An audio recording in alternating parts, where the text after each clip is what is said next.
Kakausap po muna natin ang dati hong nagsilbi bilang chief ng Philippine National Police at dati rin pong nagsilbi bilang chief ng Criminal Investigation and Detection Group na siya nga pong umaresto kina Pastor Apollo Kibuloy at kay dating Pangulong Rodrigo Roa Duterte. Kasama natin si dating 4-star General Nicolas Torre III. Magandang araw sa inyo. Thank you so much for joining us sa Bombo Radio Philippines. General, si Bombo Genesis po ito and welcome sa Bombo Network News. Tayo po napapakinggan at napapanood ng live sa ating 32 stations nationwide. General, no? Halos meron pong mga pagkakapareho, ano? Yung pong ginawa ho ninyong pag-aresto kina dating Pangulong Duterte kay Pastor Kibuloy and of course, yun pong tangkasan ng pagsilbi ng warrant kay Senator Ronald Bato de la Rosa. Ano pong mga observations ho ninyo dito, General Torres, sir? Well, while totoo na similar ang tatlong insidente, yung kay Kibuloy, kay ex-President Duterte at saka itong kay Senator Bato, may mga details na magkaiba naman talaga. For one, in this case, Senator Bato is a sitting senator and nangyari ito sa loob ng Senate building, which is entirely different from the Kingdom of Jesus Christ at saka yung eroplano na pinanggalingan ni ex-President Duterte.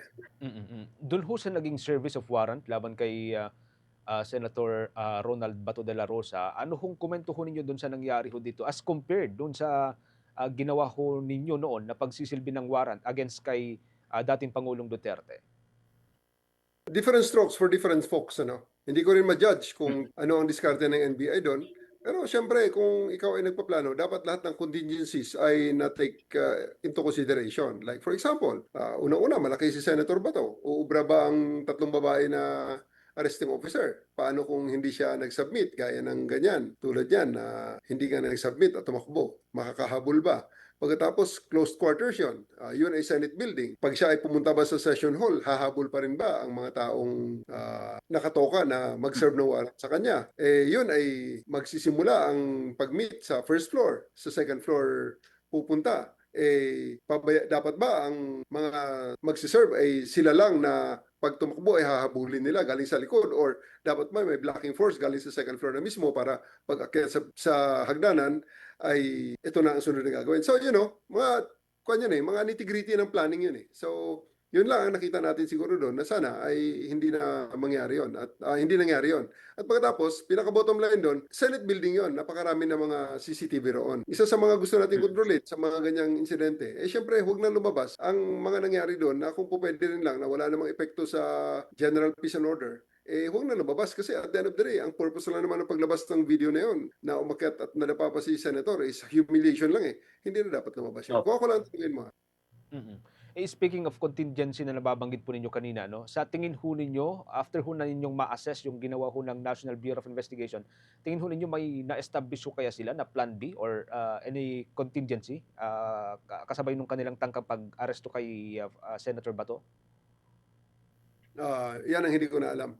At nakita natin doon sa isang continuous operation. Hindi naman natin malaman yun kung plan A yung isa na yon or plan B na yon dahil baka may plano na sila na bago pumasok ng gate may intervention na or interdiction na or paano ba ang mga plano nila. Pero hindi ko na masasabi yun na ito ay plan A, ito ay plan B, ito ay plan C. At hindi ko alam kung anong phase ng planning ang na-implement doon, kung plan A lang ba at wala ng plan B. Oo. Ang sabi ho ni Director Matibag ng National Bureau of Investigation General, 2 babae raw ho yung pinagsilbi ng warrant kasi umaasa daw ho ang ahensya na mas magiging kalmado sana. Umuubra ho ba yung ganitong mindset or ganitong taktika usually during the service of warrants sa based sa inyo pong experience, General?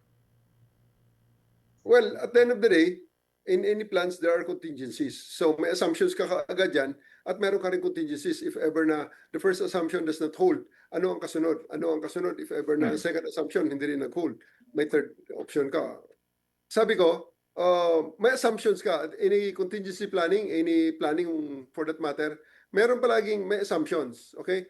So, ibig sabihin, first assumption, ito ang mangyayari, ito ang dapat na aksyon. Ngayon, if ever that first assumption does not happen or nagkaiba ang nangyayari sa ground, dapat may contingency para makapag-adjust ka agad at para hindi ma-derail ang buong operation. Pero kung kayo ho ang, naroon or let's say kayo po ang nag-serve nung, warrant of, arrest katulad po ng ginawa ho ninyo kay dating Pangulong Duterte, tumuloy pa po ba kayo sa paghahabol kay Senator Bato even after ho niyang, nakapasok na dun sa session hall ng Senate?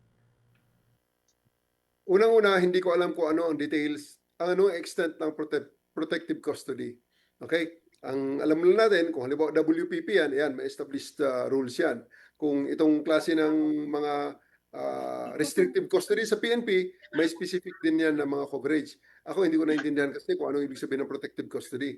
And if it prevents third parties, especially law enforcement, from further intruding, wala tayong magawa. Pero kung wala namang ganon, nasa discretion ngayon ng arresting officer kung i-insist niya ang pag-serve ng warrant. Okay, let's talk about doon sa warning shot ano ni retired, two-star General Aplasca. Ano ho ba yung usual na standard operating procedure, para ho sa mga men in uniform ano, lalo ho sa Philippine National Police, dun sa pagpapaputok ng warning shot? Lalo ho at ang, winarningan ho niya ay, National Bureau of Investigation or matatawag hong mga friendly forces, General? Well, nasabi ni General Plasca na warning shot. Ngayon, kung ipagbasihan sa police operational procedures na hindi naman part na ngayon ng PNP si General Plasca, well, sa PNP, bawal ang warning shot. Pero, well, Sergeant at Arms na si General Plasca and he is not covered by that operational procedures. And most importantly, siya ay isang veteran police officer at inirerespeto ko ang kanyang desisyon ng mga oras na yon na to fire a warning shot kasi discretion yun eh. Wala tayo dun sa kalsada at hindi natin pwedeng absolute masabi na mali ang kanyang ginawa. At the end of the day, it is his discretion.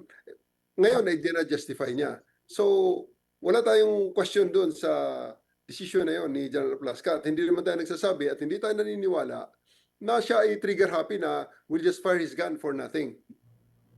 Pero 'di ba friendly forces ho 'yun, General ano, ang, National Bureau at ang Sergeant at Arms ng Senado and then may ilaw din po yung dun sa pinangyarihan ng insidente. So, parang hirap pong paniwalaan na parang nagkabulagaan, sir.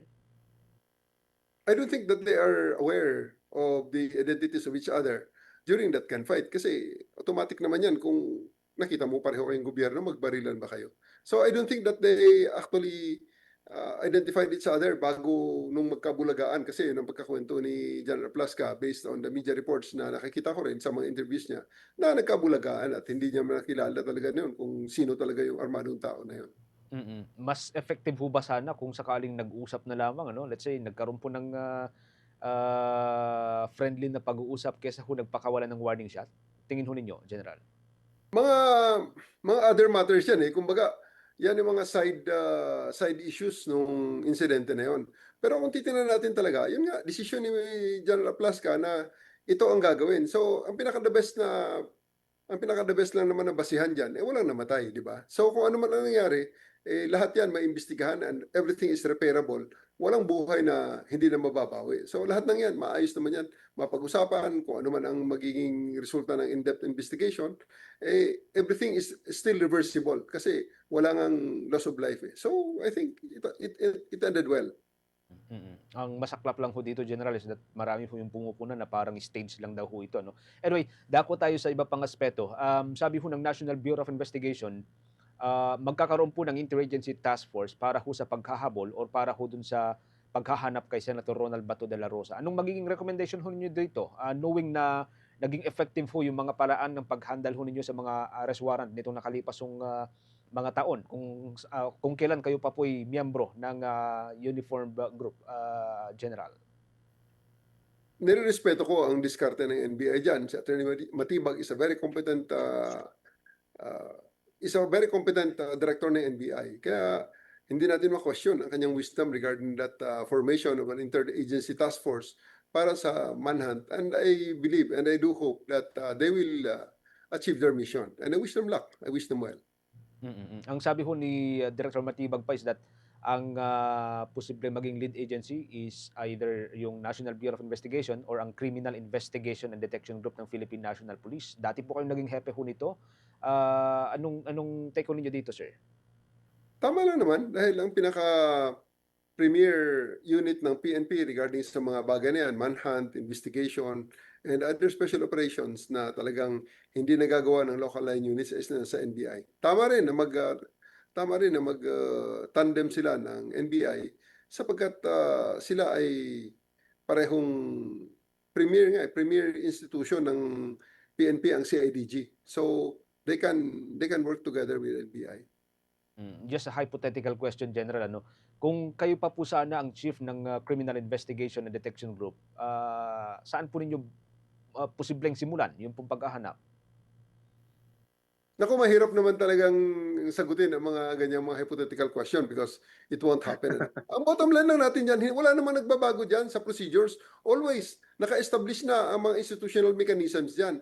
Naka-establish na ang police operational procedure. Naka-establish na rin dyan yung mga step-by-step na dapat gawin dyan regarding sa implementation ng ganyang warrant. Like for example, veracity ng warrant, effective ba yan?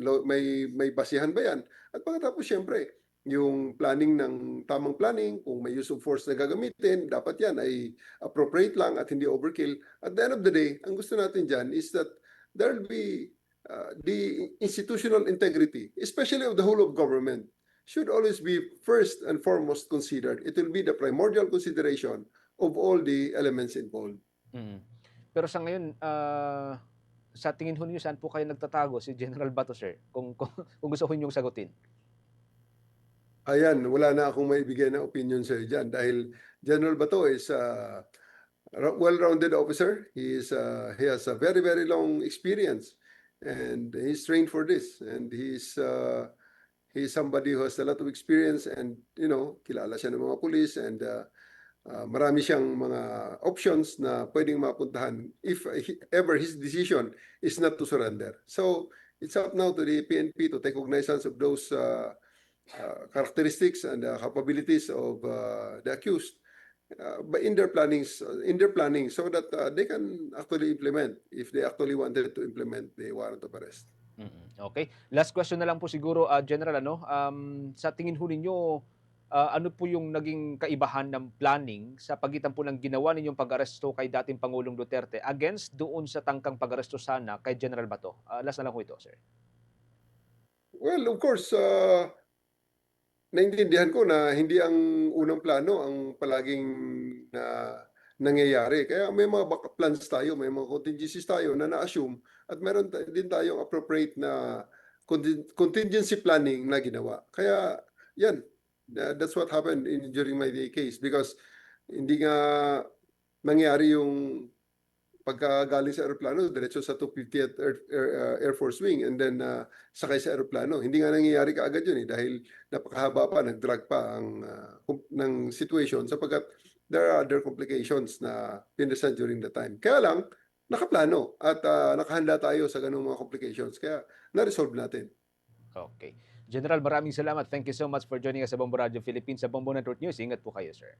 Ang dati hong nagsilbi bilang chief ng Philippine National Police, mga kumbo, retiradong 4-star general, si General Nicolas Torre III. Kaugnay pa rin po ito sa mga haganapan ho ngayon. Una ay doon po sa naunang tangkang pagsisilbi ng National Bureau of Investigation ng arrest warrant laban kay Senator Bato de la Rosa nitong Lunes.